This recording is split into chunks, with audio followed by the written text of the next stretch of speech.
Everybody, it's Chris Collier with Conquer with Chris, the podcast you don't want to miss. I have a wonderful guest today. My guest is Maggie Dong. Welcome to the show, Maggie. Thank you so much for having me. I'm excited to be here. So where are you from? What do you do, Maggie? Yeah, so I am currently living in San Diego, California. It's beautiful here. Weather, it's perfect all year long. And I am a podcaster, a healer, and a coach. I specialize in the 4 areas of fitness: the physical, mental, emotional, and spiritual. Wow, that's tremendous. I'm sure we'll get more into that and how you found those things in your story. So how'd you get into that? Let's just dive right in. How'd you get into those areas, and how did you become a person who's able to help people heal? Yeah, so in my own life, my own journey, I went through a lot of adversities. It started around the time when I was 16. That's when I lost my mom to breast cancer. And at that point, my dad had already been incarcerated for about 2 years. So all of a sudden, I didn't have any parents. I needed to start taking responsibility for my life and for my little brother. He was 11 back then. So in that position, I got pushed into taking responsibility for myself and healing and growing in that way. And I'm so grateful that it happened at such a young age, because now I can look back and say that I've done a lot in the past couple of years. And I help people with the 4 areas of fitness because I realized in my own journey that if we miss any one of these areas, we end up trying to fill a void within ourselves that cannot be filled. And I was using food to fill that void, which ended up in an eating disorder. I also used relationships to fill that void, but I realized that the only way to actually fill the void was to do the inner work on myself. So that's why I put a lot of emphasis on the inner work. Well, I think that's amazing that you said that. People who become ultra successful, they take a bad spot in their life. I was listening to just The Rock the other day, right? And he said that he got cut from the football team and he was grateful for that. He said it hurt like, you know what, at the time, but he was grateful for it now because it without that going through his life, he would never have done the things he did to get to where he is. So it's all part of a process, right? 100%. I mean, these things in the moment, we don't see how they can turn out for the highest good. And in those moments, I was sitting in that rock bottom playing the victim because I said, why is this so unfair? Why can't I just live my life like a regular kid? But looking back, I'm so grateful that it happened because I saw exactly how it was supposed to play out. Back to that, when you were in the victim role, right? When you always play the victim, I've heard it said, and I haven't had the opportunity. I don't have a life of privilege or super great life in the sense of like lavish luxury. I didn't grow up that way either. But when you play the victim card, it's hard for you to become a victor, right? A winner. Right. I mean, playing the victim is so easy. We can all do it. We can all say that we want to wait for someone to come save us and blame life for being unfair. It's through those uncomfortable and hard decisions that's when we grow. Yeah, I agree with that. I think too many people out there, that especially certain generations, think that they're owed something, but none of us are owed anything. I mean, we should be grateful for every breath we take because just recently experienced the death of a near relative. And I just realized life is precious. You got to handle it with care. And we've got to take advantage of every situation. So let's say you're dealing with someone, let's say someone's listening to this program even, and they have an issue they're dealing with, a problem. They think life's not fair. How do you help them overcome that, Maggie? Yeah, that one's tough because when we're sitting in that space dealing with adversities, we don't like to take responsibility, but it's a decision to take responsibility or not. And I can say that from my experience, I sat in that rock bottom for a while because I didn't want to take responsibility, and nothing in my life changed because I decided to play the victim. And the moment I stepped out of that, it's just one decision away. Everything is always one decision away. And the moment I made that decision to step out and take responsibility, that's when everything started changing. So it's always one decision. Right. And then you have to back up that decision on a continual basis till it become manifest in some way in your life, right?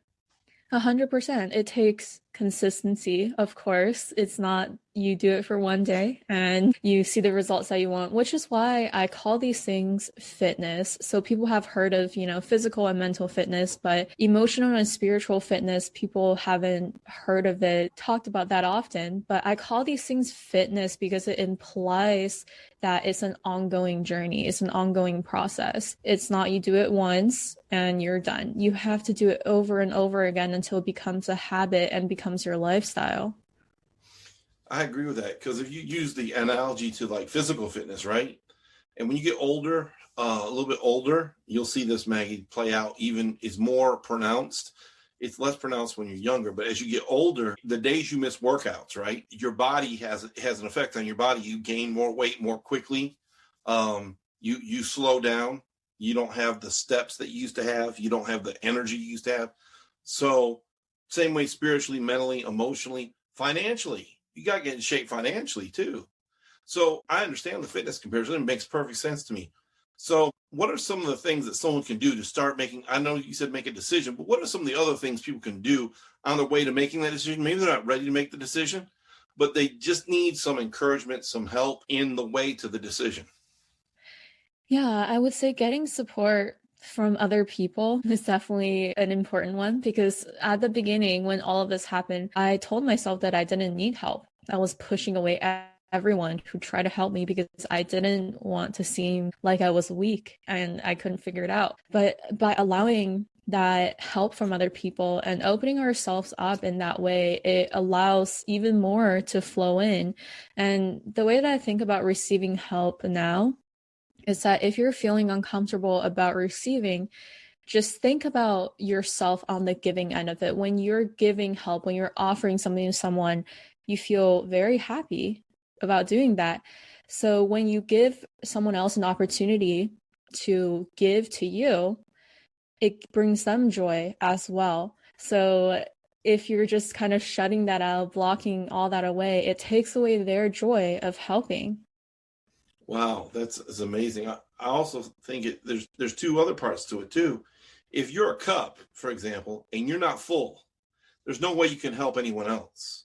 If you're all, like, for example, in your case, you're trying to help your brother, right? Because you had to lead and guide him because you're responsible for him. There's no way you could really help him until you could fill up your cup, right? Until your cup was full and really overflowing because he gets the benefit of all the overflow. And the second thing is I find that most people who can't receive help really have an issue with their mind. It's really a mind issue. They think they're too good for it. Like you said, it makes them look weak. I don't care what at that point. I don't care what I look like. I just need the help. I need whatever I need. Could you imagine going to a mechanic and being like, "No, my car's fine," and he's looking at it and says, "The fender is dented in. Their engine has fallen out. You don't need any help." So too many times when we deal with spiritual, mental, or emotional, when it's not physical, it's not right before us, right? So we can't really see it with our regular eyes. We have to use other eyes. So how do you help the person who's made the decision, help them stay committed? Yeah, accountability. But the accountability that I'm talking about is not for me. When I work with people and help them go through their journey, I don't want to be the one consistently keeping them accountable. I want them to come to that accountability on their own because we're truly here to take care of ourselves instead of constantly relying on people. It's nice to, get help and we all need help, but we can't be reliant on that help. So it's making a commitment to ourselves. And in that way, it also builds our self-confidence because every time you say you're going to do something and you actually do it, now you trust yourself a little bit more because you follow through with your words. And this starts by the small things. Maybe you say you're going to wake up at 6 a.m. in the morning and you do it for a week. Now you know that you can do it and you can move on to something else. So it starts by the very small things. And most people like to go all in, which is what I've seen a lot with their fitness, with their mindset. When they say they want to make a change in their life, they want to go all in and shift their life upside down. But making that all or nothing choice often leads to us wanting to back out because these habit shifts don't just happen overnight. So I would say start with the small things in our lives and just watch how your entire life changes one by one. That is great. I believe in that because, like, I believe that integrity, right, is really what you do when no one's looking, and it's who you are when no one's looking. So that self check, we used to say on the court, that guy self checked himself. So when we played basketball, so the self check is the best way for someone to not only gain, like you said, some respect for themselves, some self assurance, some self confidence, but then they start to build integrity with themselves. So when they say they're going to do something, it makes it easier for them to do, right? 100%. You know, how you do one thing is how you do everything. When I see somebody, you know, when I go to their house and their entire house is a mess, their kitchen is a mess, then I kind of know how their life is going to be like. Because if you never clean up after yourself, that's the approach that you're taking in terms of other bigger decisions in your life. And so when you see that, what do you actually think? Like, are they just procrastinating, or they just don't want to make the decision, or what is it usually? Well, I would say a lot of the times they're not even aware of their behaviors. It's a behavior maybe from a trauma or they learned it from someone from when they were very young and they're not even aware of the things that they're doing. So the first step is for that person to come to that awareness, because that awareness is really 80% of the equation. Once you're aware of why you do certain things, why you behave in a certain way, then we can start changing that if we don't like it. So we've kind of skipped around here. You said you hit rock bottom, you start finding your way out. So how did you become an amazing coach like you are in fitness, spirituality, mentality, finances, life? How do you get to that place? Yeah, so I went to college when I was 18 and I did, you know, a year of college before I started my own business. So my second year of college was when I said I was going to start fitness coaching for other people. So I was coaching people on nutrition and exercise, and it was fun for a while until I realized that I wanted to expand all of that because life is so much more than just how we look and how we eat and the physical aspect. So that's when I expanded my coaching business, and I actually dropped out of college after 2 years and moved to San Diego, which is where I am now. And I don't regret that decision one bit. So let's talk about the early stages of that transition, right? You transitioned out of college. Were there any like family haters or doubters that were like gave you the funny eye, like, are you sure you know what you're doing there? You know, they didn't mean harm. They usually do harm, but they don't mean harm. It's just family. That's not the path most people take. Right. I mean, a lot of my family don't know what I'm doing actually because, you know, my parents are obviously not around. So I kind of had that freedom to make the decision. And I didn't tell a lot of my other family members about it, but I did have some family friends who were close to me and other friends who had a lot to say about my decision because I did go to a pretty decent college. I went to UCLA and everyone wanted to go there after high school. And I was so grateful that I got in, but I realized that college wasn't really for me. And coming to that decision of starting my business and then actually leaving, so many people had different opinions. I mean, when you start something new, especially when it's out of the ordinary, people are going to have something to say. But it's about following our own hearts, following our own paths, and realize that it doesn't matter what anyone else is saying because they're always going to have something to say. Nowadays, people still have things to say about me. So whatever I'm doing, people are going to say something. So why listen to all of that? That's a great point. I want to touch on that for a minute, right in with you, if I could. Too many people don't make a move. They don't take that step because they're afraid of what people are talking about or might say, fear of failure. Listen, people are already talking about you. People are already watching you. People are already going to say bad things about you. So might as well give them something to talk about, right? 100%. I mean, you might as well just shine and live your best life. Give them something to talk about. Exactly. We're going to insert that song, right? No, I'm just kidding. We're not going to do that. The old song, let's give them something to talk about. So on you go. So what are you excited about nowadays? What are you doing right now? even in the midst of coming out of the pandemic, hopefully. Yeah, so my business has always been online. So fortunately, this pandemic didn't affect me a lot. But nowadays, I focus a lot on my podcast. I used to do one-on-one coaching full time, and then I transitioned to a little bit of podcast, a little bit of coaching. Now I don't coach one-on-one anymore. I have like self-paced programs out for people so that I can focus more on the podcast and bring out more content. Great. So what's your biggest success in your podcast? That's a good question. I would say my podcast has changed a lot since I started. I started about a year ago, and it was at first called Mind Muscle Movement because I wanted to talk about fitness and the mindset behind it and how to eat and how to exercise. But now it's called Mind Muscle Enlightenment. I completely rebranded my podcast halfway through because I wanted to focus on the mind, body, and soul instead of just the mind and the body, because we have our souls behind all of this, and that is who we really are. Without all of the physical stuff, without even the mental stuff, what's behind all of this is our soul. Wow, great. So that's what you're excited about. Where can people find you? Yeah, so my podcast, Mind Muscle Enlightenment, is on all platforms, and I'm mostly on Instagram. It's at Maggie Dong _, and on Facebook it's just my name, Maggie Dong. Well, great. I want to thank Maggie for being on today. Thank you so much for being here. I greatly appreciate it. Thank you. I want to thank each of you for watching, listening. Please like, subscribe, share, depending on what platform you're on. Thank you so much. Have a great day. And we're out. Thank you so much for being on today.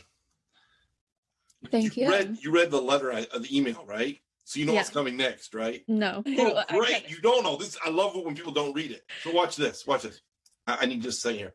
Ladies and gentlemen, thank you so much for joining me today. My name is Chris Collier. I'm the host of Conquer with Chris, the podcast you don't want to miss. Listen, I just had Maggie on. Excellent coach, speaker, and podcaster. Man, she was so smooth to deal with. A lot of these podcasters, sometimes they're divas or dons, and they're hard to deal with. I just appreciate her being on and being real, telling her story the way she could in the way that she does. And if you need a coach, if you like to listen to podcasts, check her stuff out. I thank her so much for being on. Have a great day. So when I go back and edit it, you'll get a video testimonial from me. Wow. You can put it on your website. Thank you. I know it might not mean a whole lot, but you know what? I've got about 100 of these, and they're all going up every time I do a podcast. Not every time, but most every time I do a podcast, I get a video testimonial. So thank you so much. That's incredible that you do that for people. You know, everyone has to have USP. Yeah, that's one of mine, besides just the conversation piece. Yeah, thank you. That's so nice of you. Oh, you're welcome. Hey, you've been podcasting for about a year, so what do you think? How do you think my podcast goes? I'm sure you've been on a few of them. Yeah, I loved it. It flowed really well, and it's, kind of my preference to not have pre-written questions, and I'm glad you didn't do that. Everybody does. Look, I've had so many people tell me, "Oh, it was so great because I didn't have pre-written questions. You didn't know." I had someone say, I need to know. I gave them the whole same email you got. You kind of got to adjust to what we were doing, right? And then the introduction. Yeah, so, go ahead. I like just going with the flow. I don't really like already knowing what I'm going to be talking about. That's great. And see, what I'm doing is I'm building up. My podcast is going to be a business or entrepreneurial spotlight podcast is what I'm going for down the road. Thought leaders, influencers, entrepreneurs, spotlighting them. I'm going to charge them to be on. So you got on what was free. So when I blow up on Instagram and TikTok and Facebook, I'm charging people $800 an episode. Wow. What is your Instagram? I don't think I follow you. Conquer with Chris. Let me look that up. Conquer with Chris. How long have you been podcasting for? I started about 10 years ago, and I did like 6 episodes, and I stopped doing it. And I did 8 episodes last year, and you are probably number 30 in this new season. Awesome. I followed you on Instagram, and I think I have you on Facebook. Probably. I've seen you all over the podcast community. Okay, yeah, I have you on Facebook. I have a question to ask you. There's no pressure one way or the other. Would you like to do testimonial for being on my podcast? Absolutely. Do you want me to like send you a video of it? We can do it right now. I'm still recording if you like. Or if you'd rather send me a video, that's fine. Either way you want to do it. Okay, yeah. Okay. Yeah. Let's do it right now. Let me think about it. 1 second. It's done. Okay, cool. Whenever you're ready. Floor is yours. Hey everyone, my name is Maggie. I am a podcaster and a healer. I was just a guest on Chris's podcast, Conquer with Chris. I loved Chris as a host. He had some really great questions. The conversation flowed really well. I would definitely recommend checking out the podcast and checking out the services that he offers. And I cannot wait to connect with Chris in the future. Thank you so much. I appreciate that. That's great. So listen, if you ever need someone to MC a summit that you do, you probably have enough pull and weight. You've been doing this a little while. We could probably do a little summit. If you ever want someone to MC the summit or host, like be the host while you can be one of the experts, I'd be glad to do that, help out. So I'm building my resume right now. So thank you. I'll let you know. I haven't hosted any summits yet, but yeah, I'm definitely looking into that. It sounds like it would be a lot of fun to do that. And because you get, people from every part, because you cover 3 major areas, right? Or 4 major areas, but 3 you really focus on, right? Mind, body, and spirit or soul. So you get people to talk about each of those. People are going to pay money for that. 100%. I mean, it's coming. A lot of stuff I have, that are coming soon. And I feel like that might be one of them. Maybe this year, maybe next year. We'll see. I got a question. So you said you've been podcasting a little over a year? Almost a year now. Almost a year? How many listeners do you have? Because I'm kind of just wondering, like, when do the listeners start kicking in? So I have about 10,000 downloads right now. A month? Not a month, but like total. Oh, okay, maybe. You're killing it. I'm not every month yet. Month right now, I would say monthly, probably like 2,000. Right. That's still decent. That's good. How many episodes do you do a month? It depends. Some months I do a lot, and some months I like this month I've just been kind of chilling. And so it depends. On average, how many do you put out? How many episodes do you have out for the year? So right now I'm on 133. 133? Yeah, so probably about a couple a week. That's 11. You said 100. That's about 11 for a month. 11 a week. No. 11. No. 11 a month. 11 a month. Yeah, so that's like average a few episodes a week. Yeah, sounds about right. But I mean, some weeks I've done way more, and other weeks I've just done one. I gotcha. Hey, look, the thing is, once you get them recorded, you don't do them live, do you? No, I don't do them live. Yeah. See, I've got like 30 in the can. So I went from doing 1 a week to 2 a week to 3 a week now. And it looks like I'm going to have to do 5 a week just so I can keep pace with all the new podcast people I'm recruiting, as far as guests. And I haven't even got to doing one on my